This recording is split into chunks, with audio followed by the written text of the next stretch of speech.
After years of teaching business and entrepreneurship, I found that when guest speakers revealed the hardships and mistakes made throughout their professional and personal lives, it resonated with my students. That's when I thought, why not share these stories so that other entrepreneurs have access to the same insights for education and inspiration? I'm Casimir Ward, and this is Influencing Entrepreneurs. On this episode, we speak with Baier and Jarod Latch with Spiracle Media.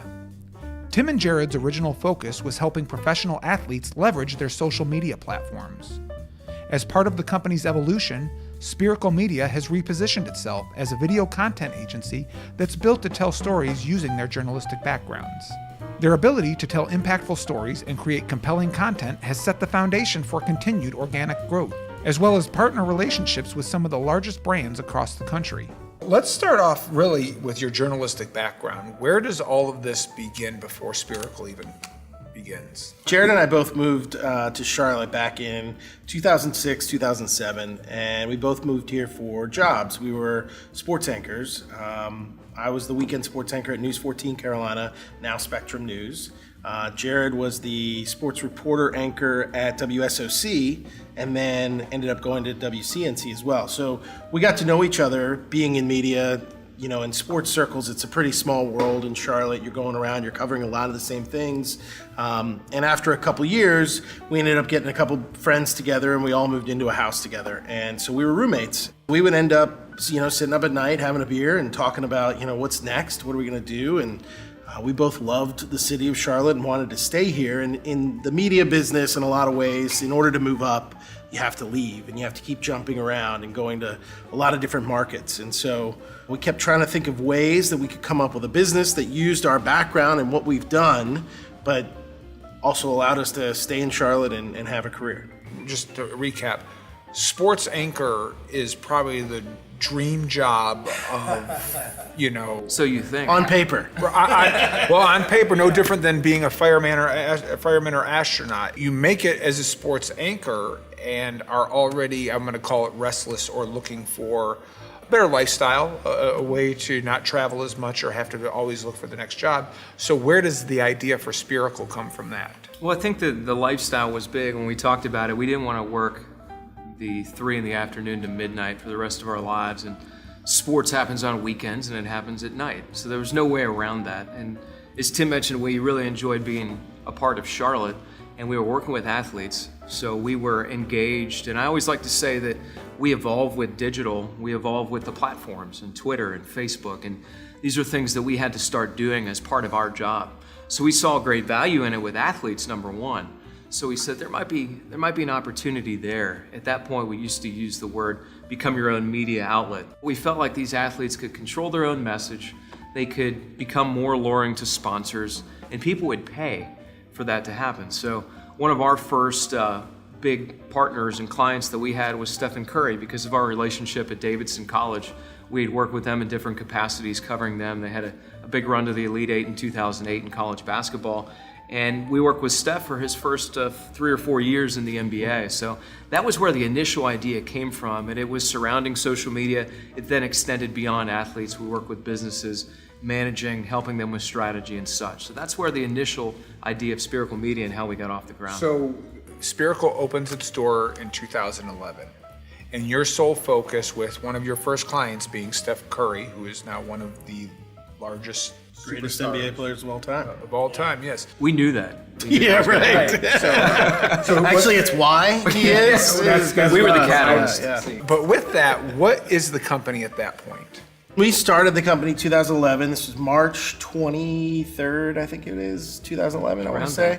Right. Murphy, my dog, was born March 28th, 2011, so I keep the 2 birthdays in order. But so we straddled, actually, for the first part. So Jarod left WCNC, decided to do some freelance work with a number of different outlets. He was teaching, he was doing a bunch of things. So Jarod was our first full-time employee. Myself and our other business partner at the time, Bill Voth, were both still working in TV. So I was still the weekend sports anchor at News 14. Bill was still at WSOC as a sports anchor there. It was important to us that we would be able to pay for ourselves before we went too far down the road. And so we had enough coming in from Steph and Euphoria, actually, we had at the time, that we could pay Jarod a salary, or at least somewhat of money. Small supplement. Yeah, supplement.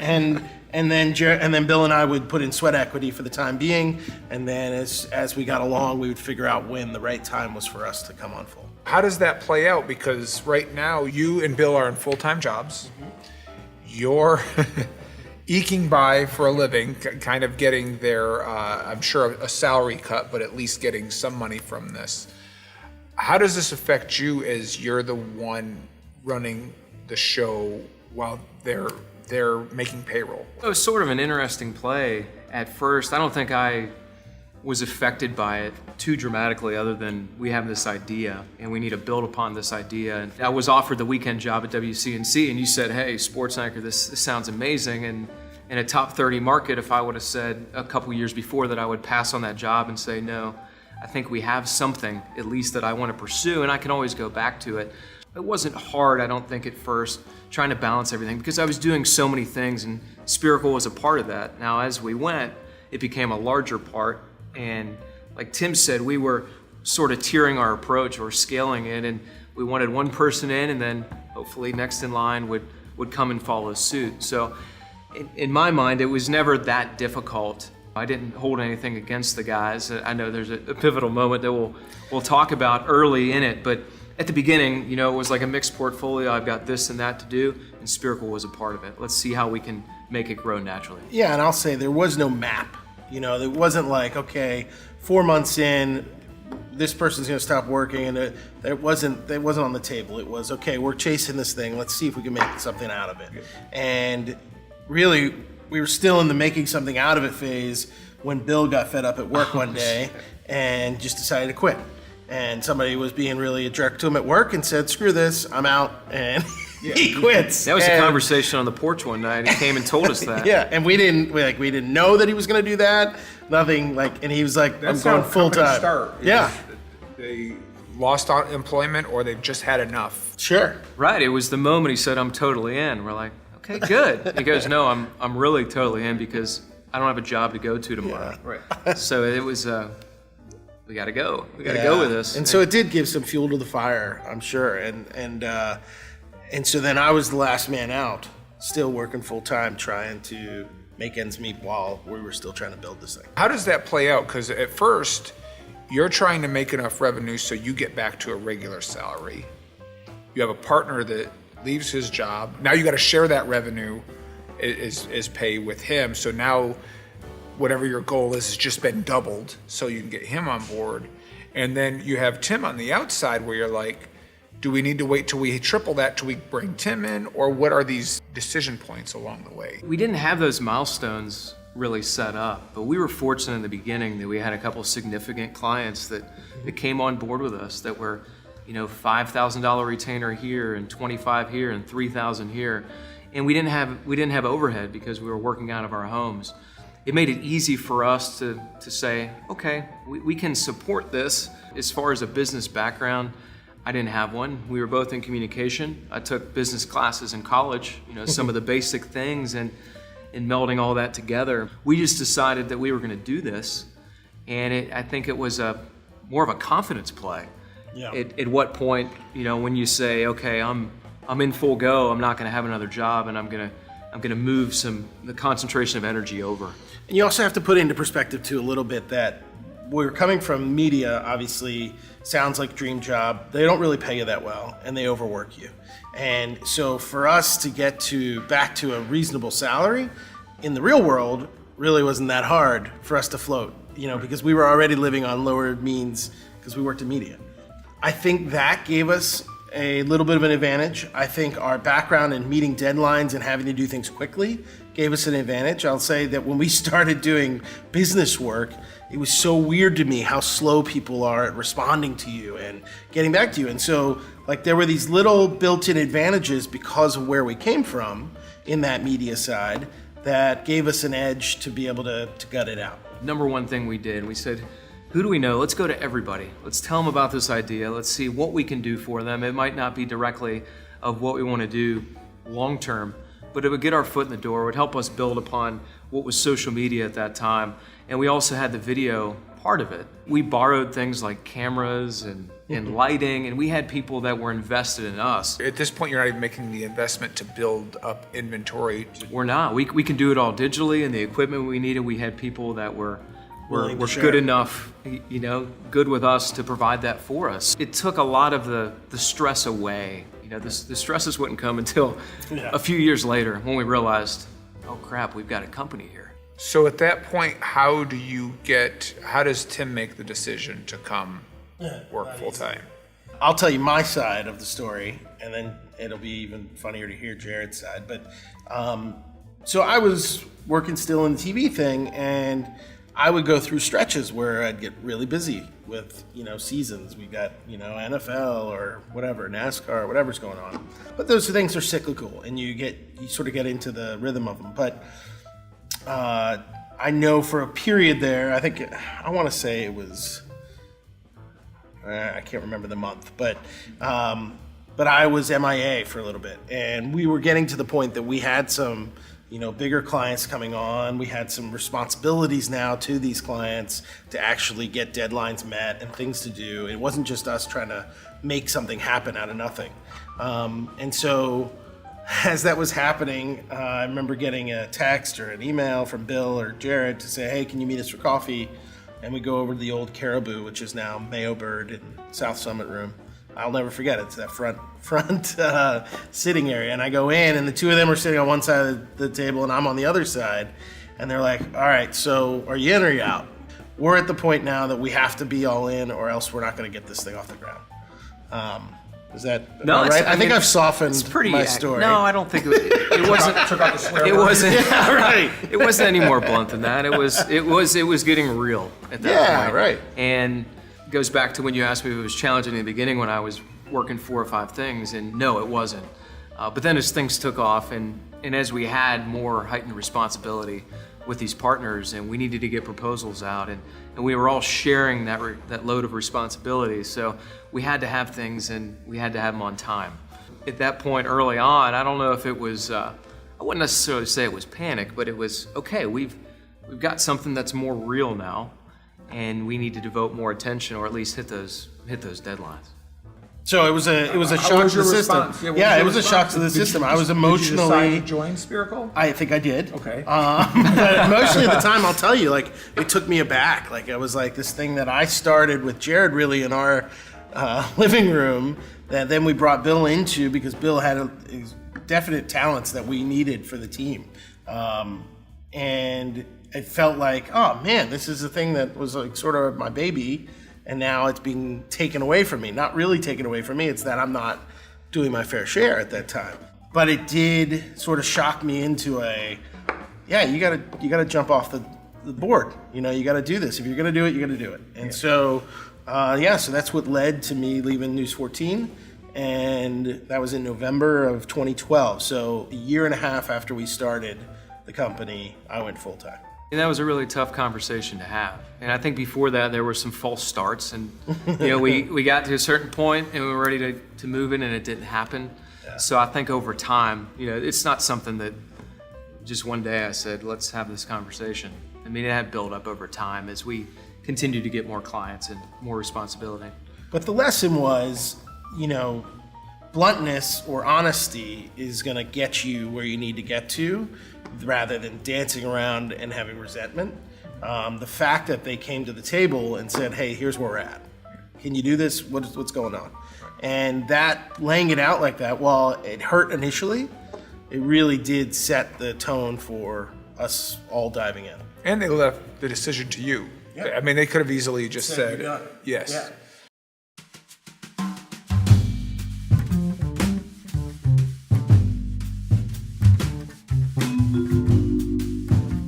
At this point, you're really kind of a social media management company. That's how we were formally introduced.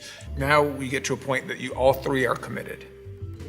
And the business slowly starts to grow. And I have to point out, there's only 2 of you here today. So how does that play out in the short term or long term? Is that within the first couple of years, or does that play out? Yeah, I think that takes us from 2011 to around 2013. As we mentioned, our journalistic background, our third partner, Bill, don't think he needed to scratch that itch, more intensely than he was. And that's really what led him to start blackandbluereview.com, which was an independent Carolina Panthers website. And he went back into that. And with our blessing, too, he came to us on the front end and said, hey, I want to do this. I think there's an opportunity here. I want to get back into it a little bit. So it started as a few hours, and that continued to grow. And then at a certain point, as Spiracle was continuing to grow and its trajectory was going up, things became more complicated. We had to look into decisions with additional employees and healthcare and benefits. And when all that stuff started happening and his bandwidth was shrinking, it was ironic that we sort of had to have the same conversation, but he knew it was coming, and we just had to sit down with him and say, look, things are more complicated. We can't just have an equal third partner just hanging out there, because business is getting more intense and we need to make decisions. So I think a big part of him would still love to be here today. It was a friendly split when we bought him out in 2013, and now he works for the Carolina Panthers internally. So he went back to that side of things. But I mean, that's sort of how it all came down, and it wasn't bad in any way. It was open and transparent. It was again the honesty thing. I think Bill was honest with us with what he was feeling still, this need to cover, and he saw a gap in the coverage of the community. And to be honest, he killed it with Black and Blue Review. The business side of the business didn't come together completely, but he really did well with it. And then it got the attention of the Panthers, and basically, you see your biggest competitor, you try and bring them in. And that's what they did. And so as he went through that, though, he was open with us the whole time. And for us to be able to have that conversation and be like, all right, listen, I think it's time that you go full time into that, and we go full time into this. And it wasn't like and in no way was it bitter. I think it was really good. I mean, we have a great relationship to this day. And that sort of corresponds with something, I know, the lead up to one of those other moments that really changed trajectory. Yeah, pivoted. And actually, so timeline-wise, it's a little bit of a backup because Bill was still with the company at the time, but he had started Black and Blue Review, so he was still a partner. We actually decided that video was going to be an important piece of what we were doing, and so we had brought Dave Kernodle on, and as a creative guy for us to help do videos, and his first week on as really our first real employee. I mean, I think we had had one employee before that, but she was sort of just part-time. And real quick, the decision to bring on your first employee that's not a partner, just talk about that just for a second. Yeah, that was tough from the standpoint of it becomes real at that point, because you're not only just having to fight to feed yourselves, you're having to worry about somebody else and their family. Dave had a young family at the time, but we were doing well enough that we felt confident in what we were building, and we were really confident in what Dave brought to the table. And so to miss out on the opportunity of bringing someone with such talent into the team would have just been a huge loss. So I think that made the decision that much easier. And it was a transition point from the social media to the video. Right. And what Dave had to offer, we saw this as the future of this company, really. We needed somebody to push us creatively and to bring that cinematic piece that we never really attacked before. And it was at that moment where we knew it was go time in that regard, that we needed to do this to push forward.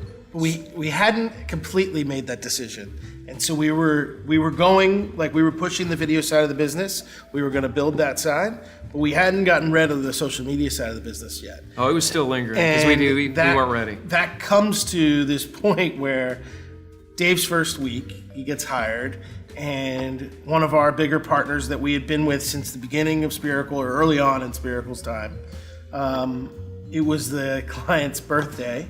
And so we go and get a birthday cake, and we're like, Dave, you got to come meet this partner. They're one of our biggest partners. They're really supportive. They've been great, and we've really grown with them and helped them build their social media side. And so we go into the meeting with the cake, the whole happy birthday and everything like that. We sit down, and And the partner that we get the cake for, he's like, well, this is sort of awkward because we've decided to go in a different direction.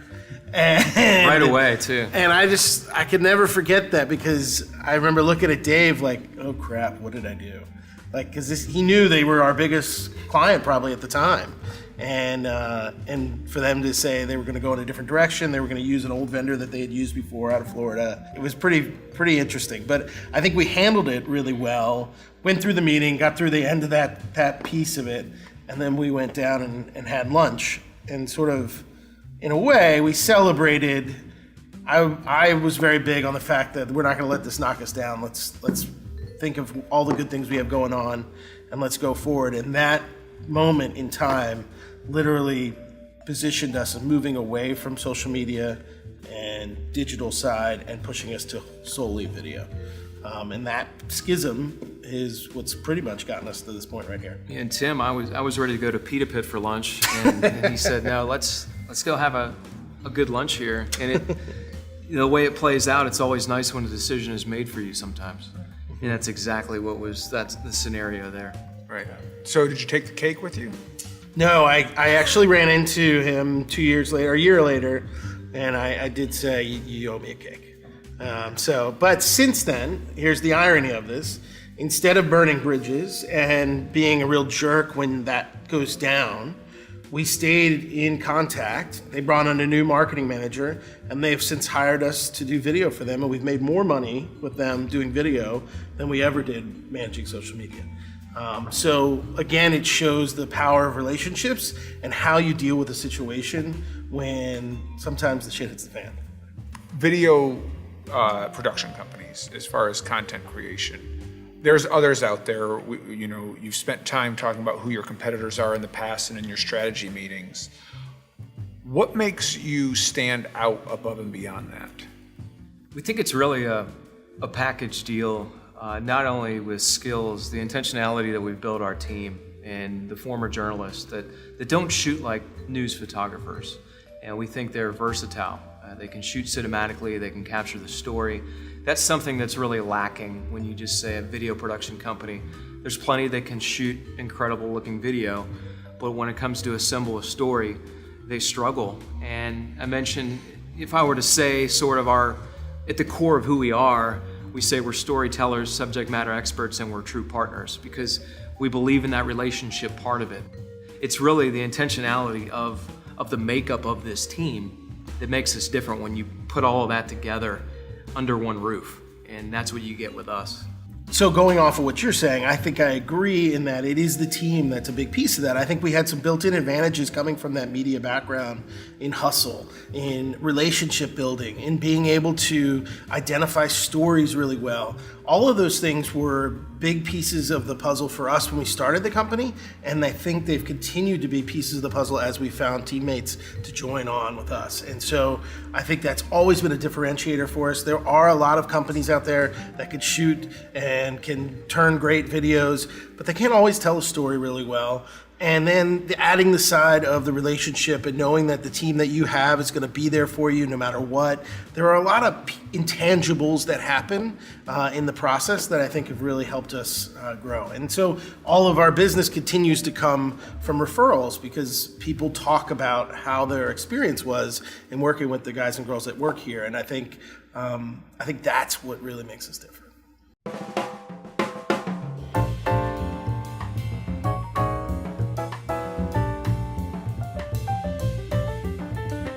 So you make this transition to go solely on video several years ago, and ever since then, the entire landscape has changed to where they've become more video reliant, especially with the changes in Facebook and Instagram and Twitter or whatnot.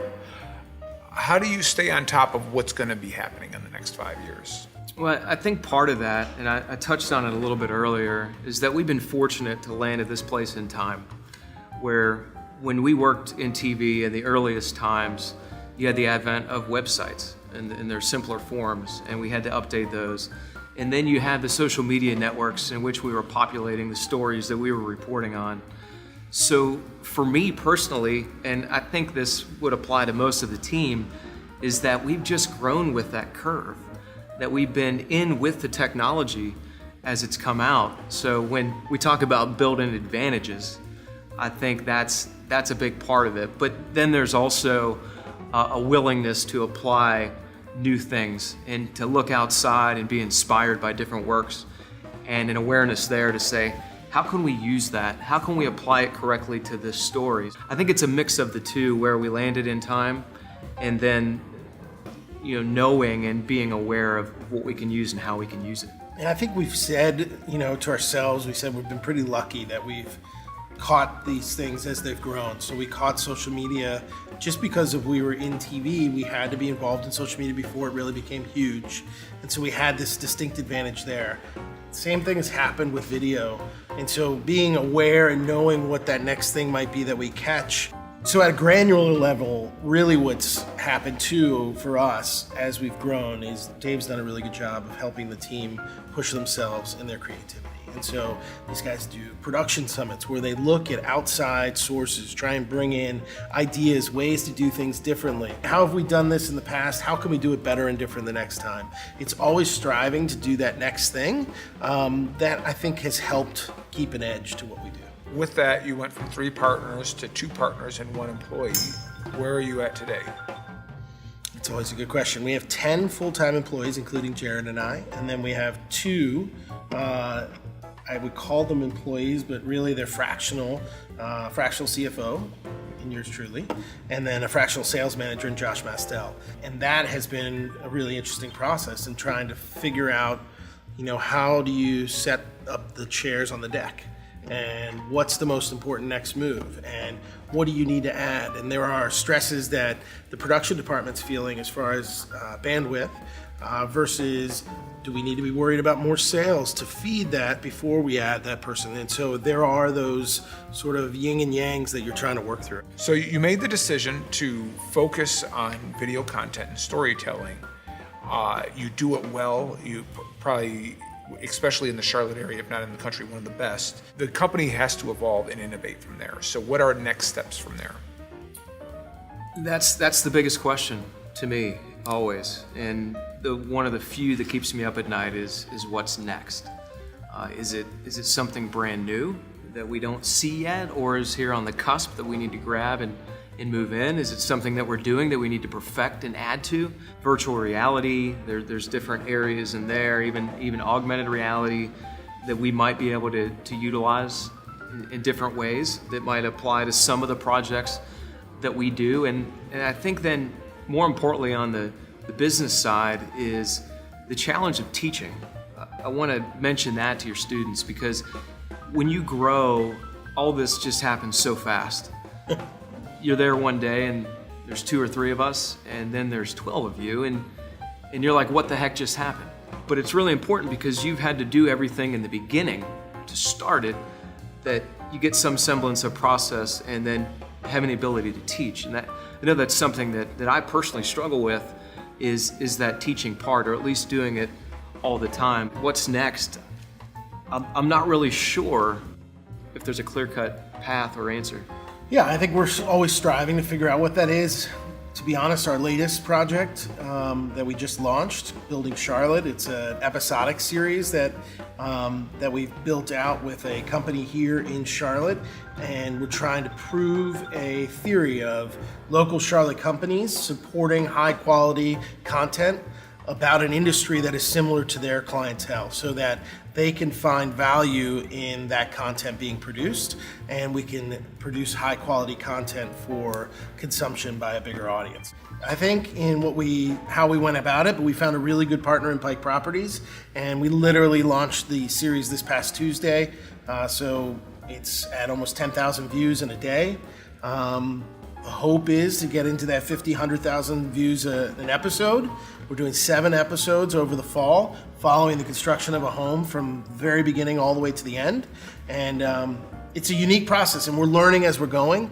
And I think that is the biggest thing, is being able to learn so that then we can perfect it and hopefully replicate it in a really good way.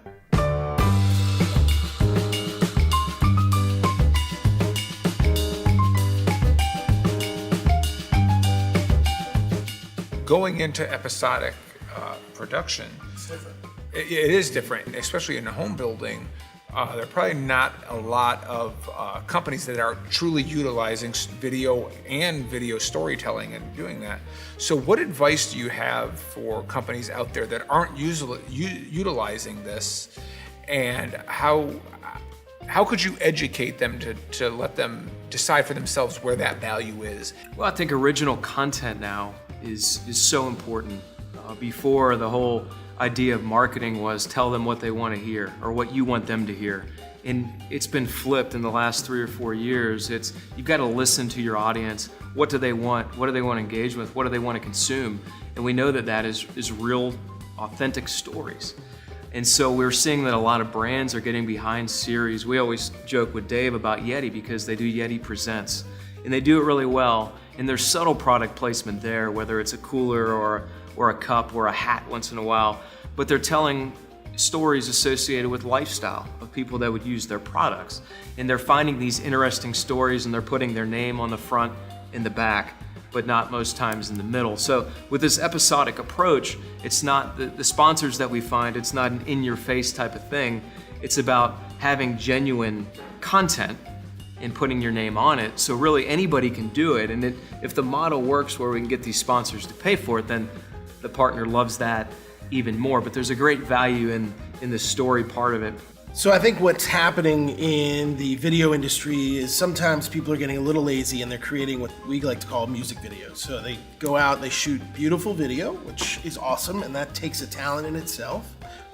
They're slow-moing, they're doing different reactions, but then they're just cutting it to music. And in the long run, there's no story there. I actually just had a potential client email me today, and she's like, hey, we've been working on this video, but it has no sense of purpose, no sense of where it is and how it fits into the grand scheme of things. What can you guys do to help us? And that is where we think that there's a real advantage in telling a real story instead of it just focusing on pretty video or great music or quick cuts. Now, those are all important pieces, but there needs to be some kind of story to what you're doing. And so that would be my advice to businesses out there that are not necessarily playing in video yet, or they've dipped their toe in. Always be thinking about what story can you be telling. And it doesn't have to be the story about how your company was built. It can be the story about what the customers that use your product or service are like, or why they use your service and how they use it. I just think that people get pigeonholed sometimes. And there's so many ways to be creative, and now with people being able to see video on their phone, they can follow them anywhere. So there's just a lot of opportunities. I think people should just be keeping their eye open for that. Well, thank you both for participating. I appreciate your time. Cool. Thanks for having us. Yeah, this is a lot of fun. So, and everybody can check you out at spiraclebuzz.com.